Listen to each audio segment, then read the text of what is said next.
Assalamualaikum warahmatullahi wabarakatuh. Semoga Ustadz sehat selalu dan keluarga demikian. Apa hukumnya mengumpulkan iuran dari seluruh siswa di SD atau di SD saya, lalu uangnya digunakan membeli kambing atau sapi untuk kurban satu sekolah? Apakah kurbannya sah?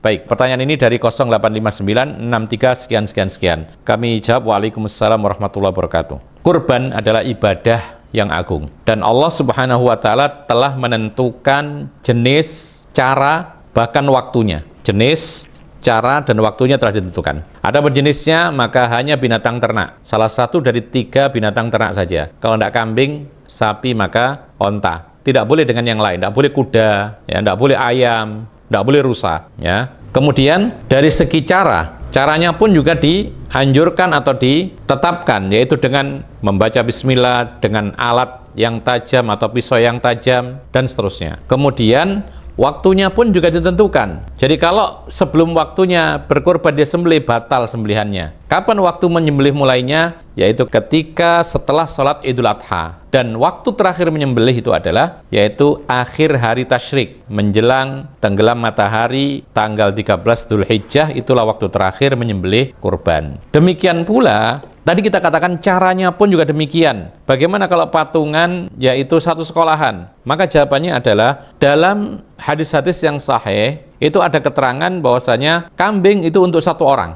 tidak bisa patungan. Maksudnya satu orang ini adalah kepala keluarga, kemudian anggota keluarganya sudah mendapat pahala. Ini yang pertama. Jadi tidak bisa patungan. Kemudian yang bisa patungan itu adalah sapi atau onta. Itu bisa patungan, bahkan Rasulullah membatasi maksimal patungan sapi atau onta itu adalah 7 orang. Maksudnya 7 orang itu 7 kepala keluarga beserta keluarga masing-masing sudah dapat pahala. Jadi misalnya ada 7 kepala keluarga patungan satu sapi. Masing-masing kepala keluarga ini mengeluarkan uang misalnya 3,5 atau 3,75 juta misalnya. Kemudian digabungkan, dibelikan sapi seharga sekitar 26 jutaan misalnya. Maka ini bisa. Masing-masing kepala keluarga ini mendapatkan pahala satu kurban.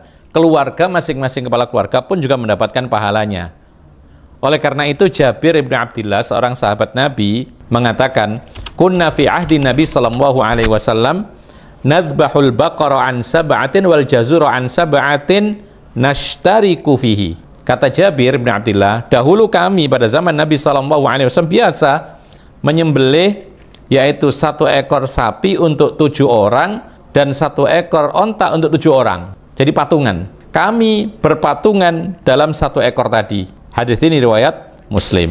Oleh karena itu kita katakan bahwa jika patungan itu sapi atau onta dilakukan oleh 7 peserta, maka ini jelas sesuai dengan apa yang digariskan oleh Allah dan Rasulnya. Boleh, sah sebagai kurban. Tapi kalau patungan kambing, ya, maka ini tidak boleh. Ini jatuhnya bukan kurban. Atau patungan sapi lebih dari 7 anggota yang patungan. 1 kelas di dalam sekolahan, atau 1 sekolahan.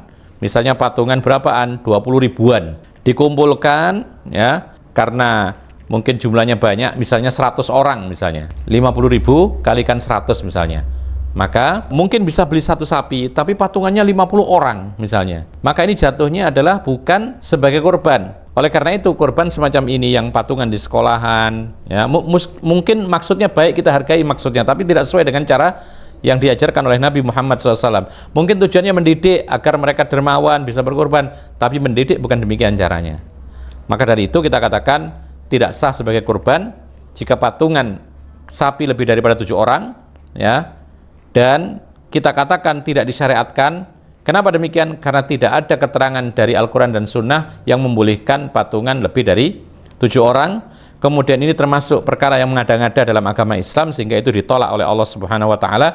Itu tidak pernah dilakukan oleh generasi terbaik zaman Rasulullah, para sahabat, generasi tabi'in dan tabi'in. Kemudian juga hal ini mengandung sifat kebohongan, karena orang memahami ini kurban, padahal ini bukan kurban, karena nggak sah. Sehingga tidak layak untuk dilakukan seperti ini. Dan kita katakan mendidik anak untuk dermawan, untuk bisa berkorban, itu bukan dengan cara yang mengada-ngada, tetapi dengan cara yang sesuai dengan sunnah Rasulullah sallallahu alaihi wasallam. Allahu a'lam.